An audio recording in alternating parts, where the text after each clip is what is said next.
This week on Anna Friends, we get to learn about lions.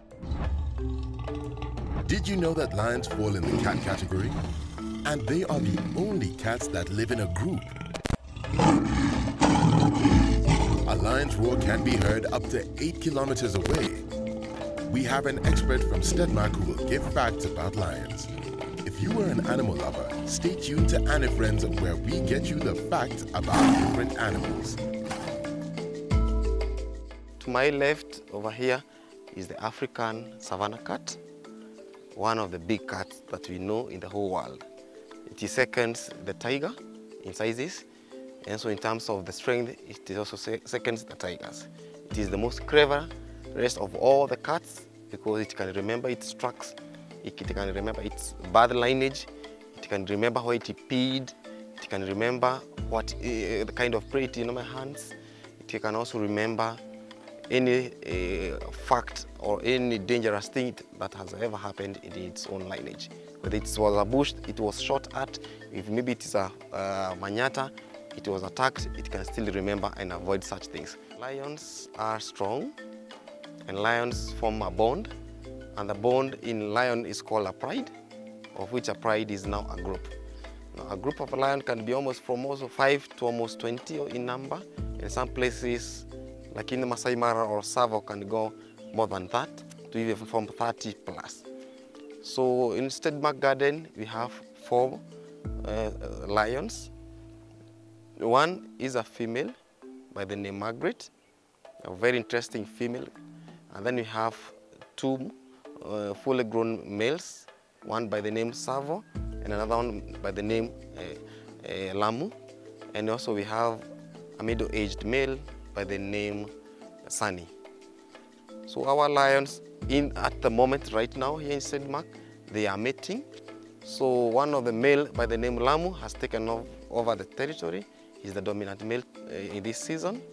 And then for Savo, he was the mating dominant male for last season. So right now, only 1 male and then 1 female.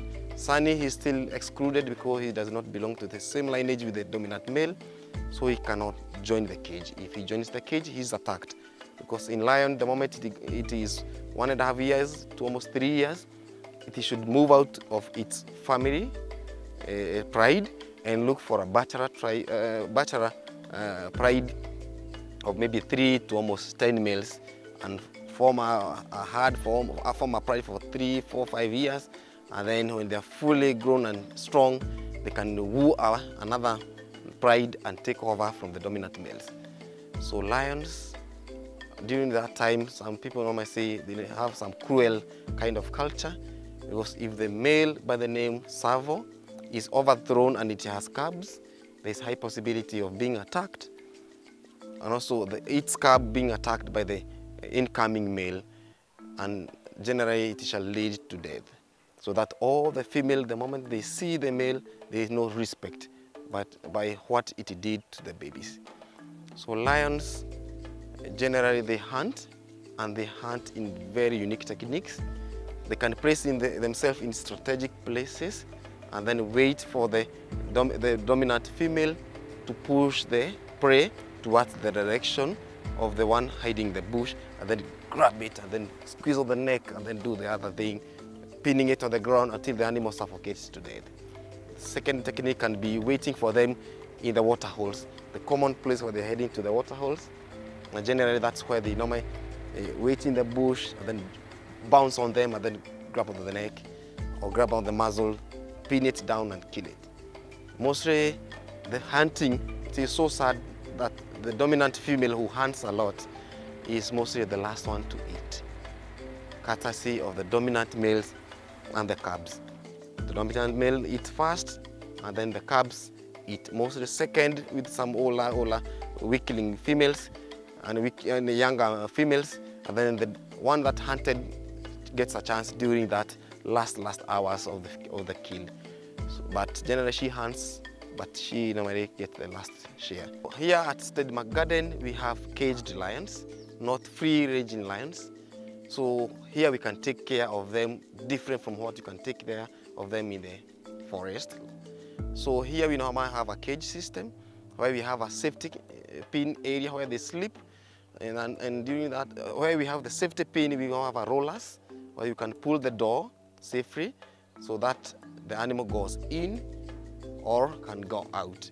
So if you want to clean the place, you have to open it. The lion inside the pin or inside the safety area or safety cabin, they come out, they go to the free ranging daytime area, they rest, or they drink the water, or they do their mating, or they do their feeding, and then you go in, clean the place with the brushes, and change the water. After changing the water, also clean the sleeping platform, and then sometimes might disinfect the area twice in a week or sometimes once in a week. And then you close the place, wash your hands, wash those materials you are having, because you cannot use lion brushes in the hyena brushes. Courtesy diseases in cats is different diseases in dogs. In dogs is canine diseases, in feline diseases, certain diseases. So you cannot mix. It's not like the way you can use a bow for a cat and a bow for a dog. You mix the two, you shall get diseases. And then cleaning is every morning, every day. For lions, in particular the African savanna lions, they are known to be aggressive. And even if you train them, how much you train them, like in South Africa, Kruger National Park zoos, they normally end up attacking you.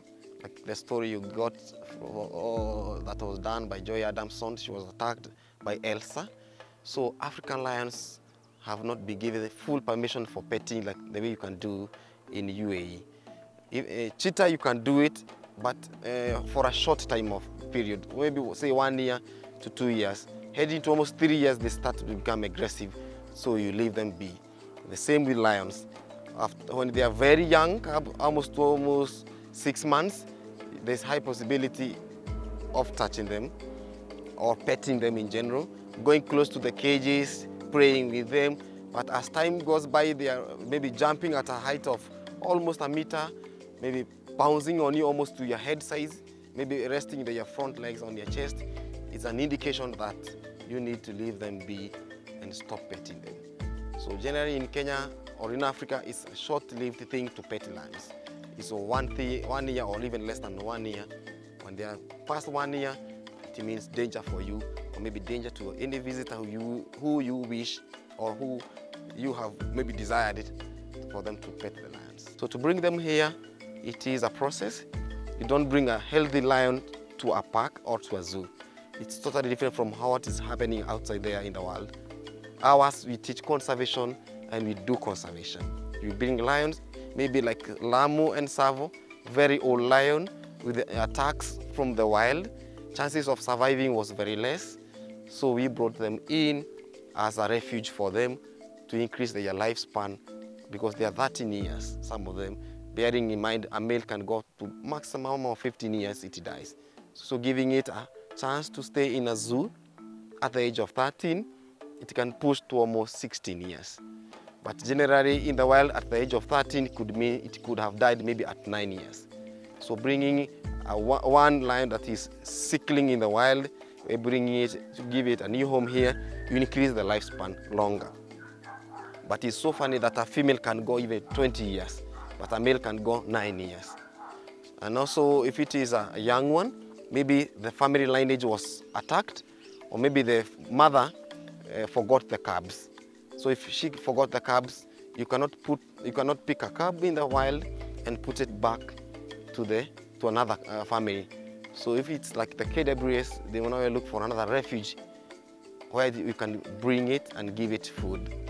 So we got like that one, Sunny, a very tiny young male, gave it a second home here, because you know the KWS zoo or the animal fire, it's squeezed. You can play with them when you're outside the cage also for us, especially during the morning hours when they have the anxiety after sleeping, so they want to stretch their legs, stretch their neck, stretch their tail, do some pouncing. So if you come close to them, oh, they are going to show you the whole thing about the cats. If you have a brush or a broom, you put it close to them, they think it's something you can play with it. So they would like to jump on it, like they can jump on a wildebeest. Some other thing, you can, the moment they come out of the cage, you normally see them scratching the ground, as if they are trying to do something, and then immediately you see them now peeing. So it's always like a territory marking. And then sometimes you can even see the male sniffing the urine of the female, and then passing it on an organ or close to the roof of the mouth to check whether the female is ready for mating or not. Sometimes lions don't like sharing like any other cat. They don't share their kill, especially if it is a small kill. They shall fight for it. So one shall grab it and run to the corner. The other one grab another piece, run to the other corner.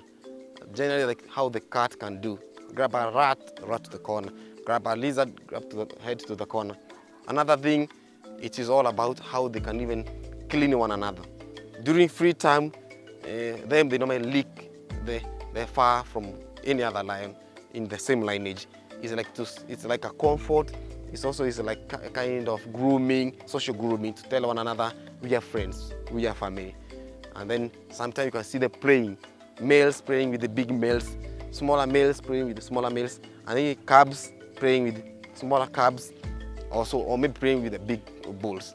But generally, small ones do not go close to the big ones. Sometimes can be given a bite, telling it push away. So generally, lions have a different lineage. They have a different, not lineage, but different age group or age set. So the first age set mostly is the cub age set. So immediately when the female goes for hiding, after a 2-week mating, imagine 2-week mating, not 3, 4, 5, just 2-week mating with the male in a certain area. After the 2-week mating, commonly known mating holiday or mating season, after that, the female now gives birth. Gives birth to the cubs. Litter number is 2 to almost 5. Sometimes it can go to 6, but it's 2, 3, 4, 5, sometimes 6. And when they give birth to them, what happens is she can bring them back to the family, introduce them. They are licked by the family members. It's like, hello, welcome to the family. You are the members. Now we are the daddy, I'm the uncles, like that. But they won't talk, but they shall lick one another. After that, now it starts growing. It does not join the hunting. At the age of maybe almost 1.5 years, it can join a full kill. When a kill has been made, it can join the kill, eat and eat and eat. At that time, it starts now. If it is a male, you start normally seeing development of the mane on the neck. At the age of almost 1.5 years. Almost 1 year, 1 year, 8 months, 1 year, 6 months, around there, it also starts developing the whiskers. And the whiskers comes with the black spot almost on the muzzle. At the age of almost 2 years now, being a fully grown male who can handle a pride of its own, those spots start becoming less and less. It's like baby spots or a cub spots. So at the age of 2 years and a half, the spots are normal. It's a fully grown lion now.